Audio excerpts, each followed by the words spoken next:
El rugido del tráfico en la Gran Vía de Madrid era la banda sonora habitual de la vida de Arturo Vidal. Cada tarde, a la salida de sus rascacielos de cristal, la rutina era la misma. Su lujosa limusina negra lo esperaba con el motor en marcha, el chofer abriendo la puerta con reverencia, y él, Arturo, sumergiéndose en el asiento trasero, su mente ya absorta en la próxima reunión, el próximo acuerdo multimillonario. Arturo Vidal no era solo un millonario, era un magnate inmobiliario, un tiburón de las finanzas, un hombre que había construido un imperio a base de números, decisiones frías y una ambición desmedida. Su teléfono móvil era una extensión de su brazo, su atención un bien escaso que solo se concedía a lo que generaba ganancias. El mundo a su alrededor, el bullicio de la gente, las historias individuales, eran meros ruidos de fondo, un telón de una obra donde él era el único protagonista. Una tarde cualquiera, mientras salía de la limusina, su mirada se posó, por un instante, en el pavimento. Caminaba apurado, su traje a medida tan impecable como su reputación, su rostro una máscara de concentración.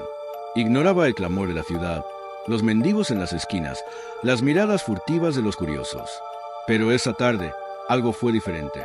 Una voz suave y temblorosa, casi un susurro en medio del estruendo, lo detuvo en seco. «Señor, ¿puede ayudarme? Mi mamá está muy enferma». Arturo, que había aprendido a decir, no sin siquiera mirar a los ojos, por primera vez se detuvo. Giró la cabeza lentamente. Era una niña, no mayor de 7 años, quizás 6. Descalza, con la ropa sucia y raídas, el cabello enredado. Sus ojos, enmarcados por la suciedad y el cansancio, estaban llenos de lágrimas que no se atrevían a caer, pero también de una esperanza tan pura que lo golpeó como un puñetazo en el estómago. Una esperanza desarmante que, por alguna razón, no pudo ignorar. «¿Dónde está tu madre?», preguntó, casi sin pensarlo, su propia voz sonando extraña en sus oídos. La niña, sorprendida por la respuesta, extendió su pequeña mano sucia y lo guió con una confianza infantil que contrastaba con la miseria que la rodeaba.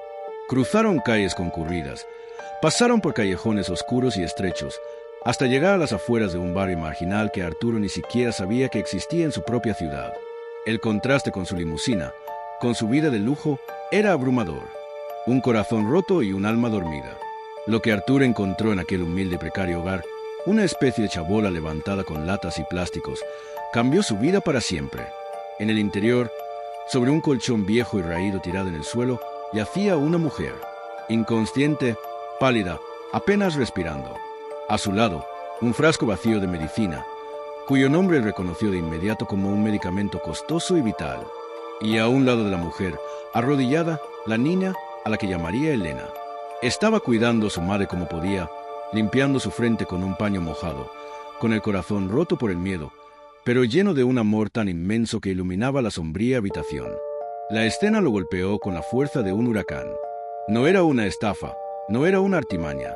Era la cruda realidad de la desesperación, la fragilidad de la vida, la impotencia absoluta de una niña que, con solo 7 años, estaba cargando el peso del mundo sobre sus pequeños hombros. En ese momento, Arturo Vidal, el hombre que lo tenía todo, sintió un vacío en su propio pecho, un frío que el dinero nunca había podido llenar. Se dio cuenta de la soledad de su propia vida, de la superficialidad de sus preocupaciones, de la distancia que había puesto entre él y la verdadera esencia humana. Ese día, el millonario no solo pagó una medicina. Se movió con una determinación que sorprendió a su propio chofer, a sus asesores, incluso a sí mismo.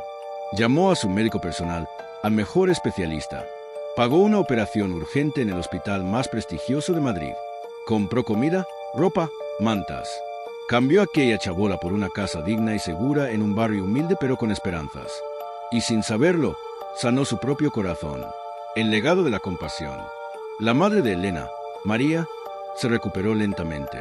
La niña, Elena, que había sido la chispa que encendió la transformación de Arturo, se aferró con una gratitud y un cariño que él nunca había experimentado. La historia de Arturo Vidal y la pequeña Elena se filtró a los medios, pero no como un escándalo, sino como un ejemplo de humanidad. Las primeras noticias en España hablaban de un misterioso benefactor, pero pronto su nombre se hizo público. Desde entonces, el nombre de Arturo Vidal ya no era sinónimo exclusivo de poder, de avaricia o de cifras millonarias. Su nombre se convirtió en sinónimo de compasión.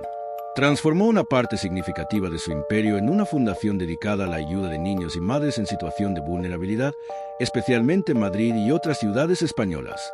Sus edificios ya no solo eran símbolo de riqueza, sino de esperanza, con pisos dignos para familias desfavorecidas. Sus reuniones de negocios ahora incluían planes para financiar escuelas, clínicas y comedores sociales. Arturo Vidal, el hombre que no miraba, ahora veía. Veía la dignidad en la pobreza, la fuerza en la fragilidad, el inmenso valor de un solo acto de bondad. Elena y su madre se convirtieron en parte de su vida, una familia que no había elegido, pero que el destino le había regalado. Compartían cenas en su gran mansión, sí, pero también visitaban juntos los proyectos de la fundación, construyendo una relación basada en la gratitud y un amor genuino. Porque a veces, una simple súplica de ayuda, «Ayúdame, mi mamá está enferma», de una niña descalza, es suficiente para despertar el alma dormida de un hombre que lo tenía todo, pero que estaba vacío por dentro. Y en esa conexión inesperada, encontrar no solo un propósito, sino el verdadero significado de la riqueza, la capacidad de amar y de transformar vidas. La historia de Arturo Vidal es un recordatorio de que la verdadera opulencia no se mide en cuentas bancarias, sino en el impacto que uno tiene en el corazón de los demás. El eco de la súplica de Elena, «Ayúdame, mi mamá está enferma», resonó en la vida de Arturo Vidal mucho después de que María se recuperara. Lo que empezó como un acto impulsivo de ayuda se había transformado en el propósito central de su existencia. Madrid, la ciudad que antes solo representaba oportunidades de negocio, ahora era el lienzo de su redención. La Fundación Elena y María, nombrada así en honor a las dos mujeres que habían abierto su corazón, creció a pasos agigantados. Arturo, con su innato talento para la gestión, no la administraba como una caridad más. La dirigía con la misma eficiencia y visión estratégica que había aplicado a su imperio inmobiliario, pero ahora con una pasión y una humanidad que lo hacían irreconocible. Sus vastos recursos económicos se destinaron no solo a aliviar la pobreza, sino a erradicar sus causas subyacentes. Un imperio al servicio de la humanidad.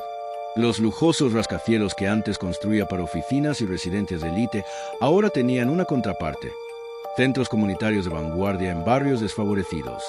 Estos centros ofrecían comedores infantiles donde Elena, ya una adolescente radiante, ayudaba a servir comidas nutritivas, clínicas de salud con atención médica gratuita para familias sin recursos, y programas educativos que abarcaban desde la alfabetización de adultos hasta clases de robótica para niños. Arturo, lejos de delegar por completo, se involucraba personalmente. Se le veía a menudo, con las mangas de su camisa remangadas, supervisando la construcción de una nueva escuela o ayudando en la distribución de alimentos, su risa resonando en los pasillos de aquellos centros que eran su verdadero hogar.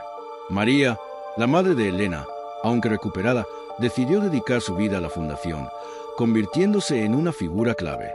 Su experiencia personal le daba una empatía inigualable para conectar con otras madres en situaciones desesperadas, ofreciendo no solo ayuda material, sino también apoyo emocional y esperanza. Ella y Elena se convirtieron en la familia que Arturo nunca supo que necesitaba, un ancla emocional en su nueva vida.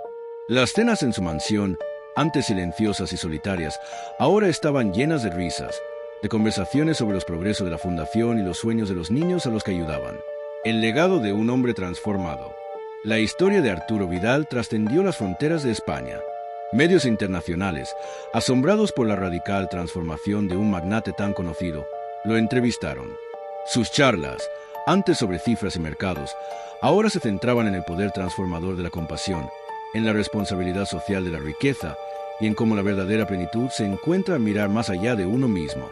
Se convirtió en un referente global de la filantropía. Su nombre es sinónimo no de edificios de cristal, sino de puentes humanos. Arturo, el hombre que un día fue ciego al mundo, ahora veía con el corazón.